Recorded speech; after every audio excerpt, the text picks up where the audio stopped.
Hello everybody. I'll try to make this short just because a lot of information just came out and I'm going to try to update you, so I'm going to skip a bunch of big intros and everything else and just get straight to the facts. So my school, Illinois Tech, was one of the last few schools to fully cancel next semester in the Chicago area and in the Midwest. So right now the plan is to take online courses.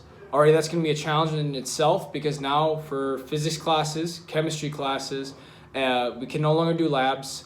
Our school has architecture students. They can no longer come and do projects because they don't have the needed materials and different tools at their homes. So now we have to be sent back and go from there. I know it's really hard. I try to get some content in the next video of all the students running around. A lot of them are calling parents. I've contacted my parents already, but I don't have to worry because I live in the suburbs.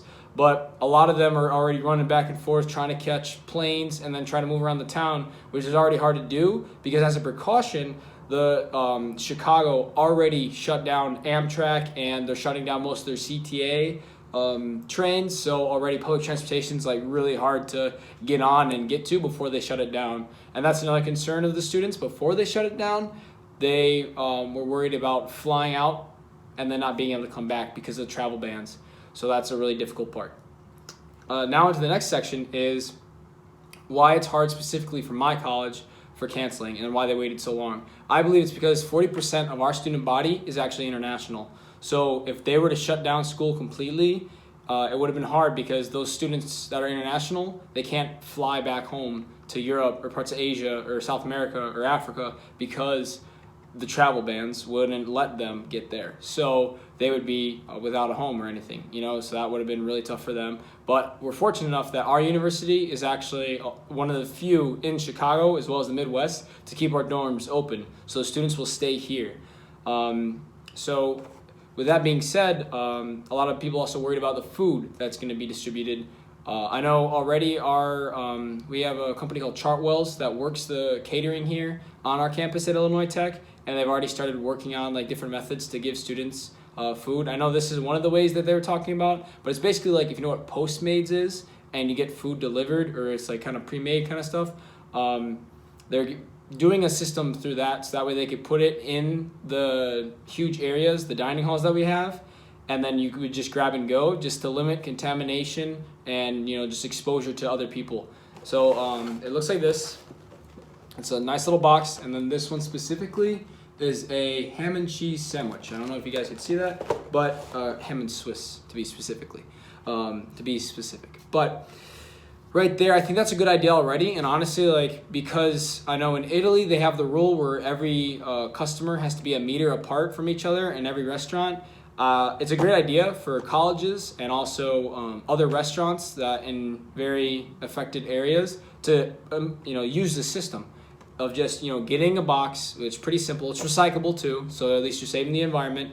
And then just pre-making stuff so people can just pay for it, or college students can scan and then get that food right away. It really helps limit contamination and exposure, especially because a lot of the food in our buffet style catering and food in the commons, we call it, it's open to the air. So a lot of the microbes and the particles of these sick people can easily get into the food. So that's obviously something that's not good. So we talked about already what my school has done and what a lot of the Midwestern schools and schools across America have done, which is cancel and go online.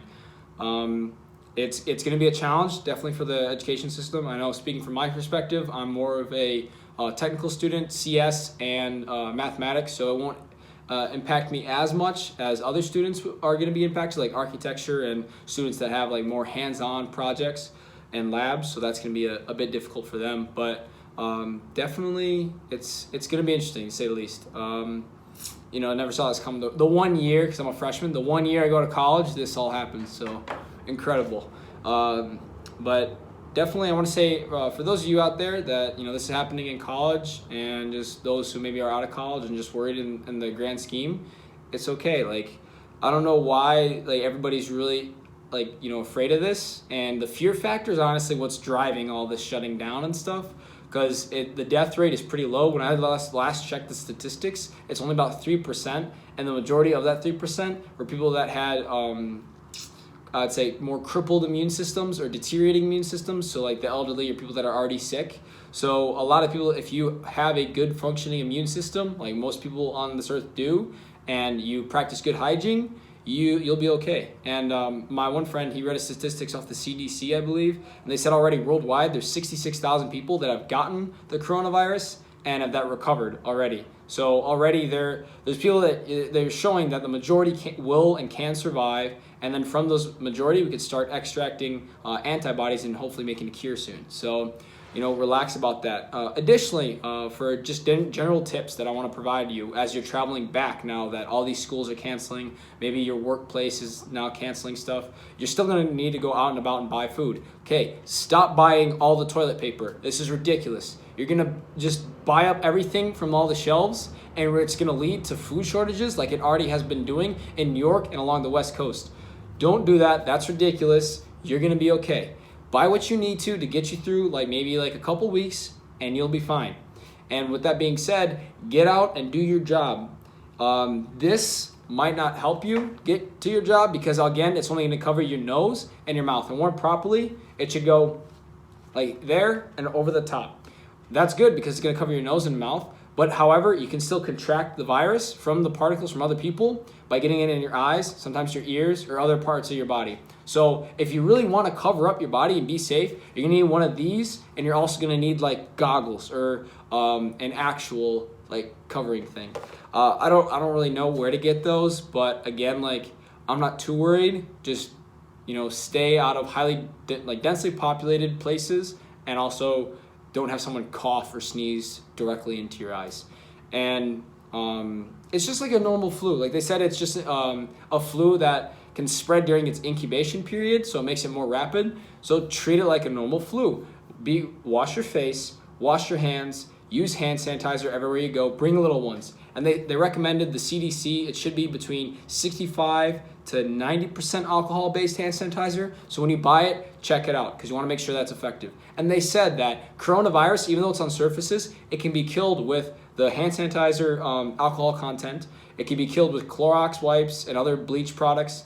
And it could just be killed by what we already have, just in terms of cleaning materials, it can already be killed. So don't stress during that. You don't have, there's a lot of people already that I'm seeing that are freaking out about just different surfaces and stuff like that. Don't be freaking out about it. We have the necessary materials to be able to disinfect everything and go through it. But with that being said, use those materials so that you can be able to live your life normally and continue to contribute to your country, your society, your economy. Because right now, we're destroying the economy. Although, yeah, it's great. These flights are super cheap. Honestly, I might take one because it's only $40 to go from Chicago to New Orleans round trip. So that ain't bad.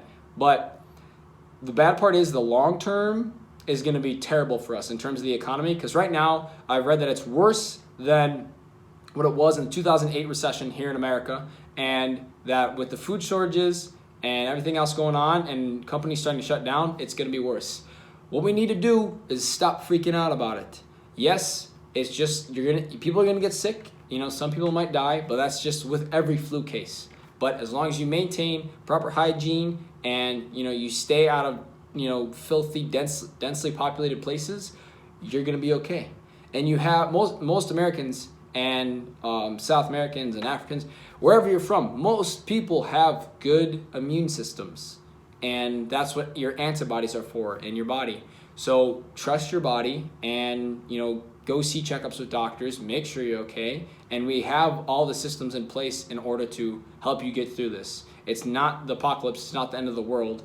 So treat it as such. A lot of people are freaking out about it, and it's leading to a lot of closures that might not be needed. I know that's a discussion for another time, but I think just all together across the world, we need to start trusting in each other, trusting in our education, trusting in medicine in order to get us through this. Thank you.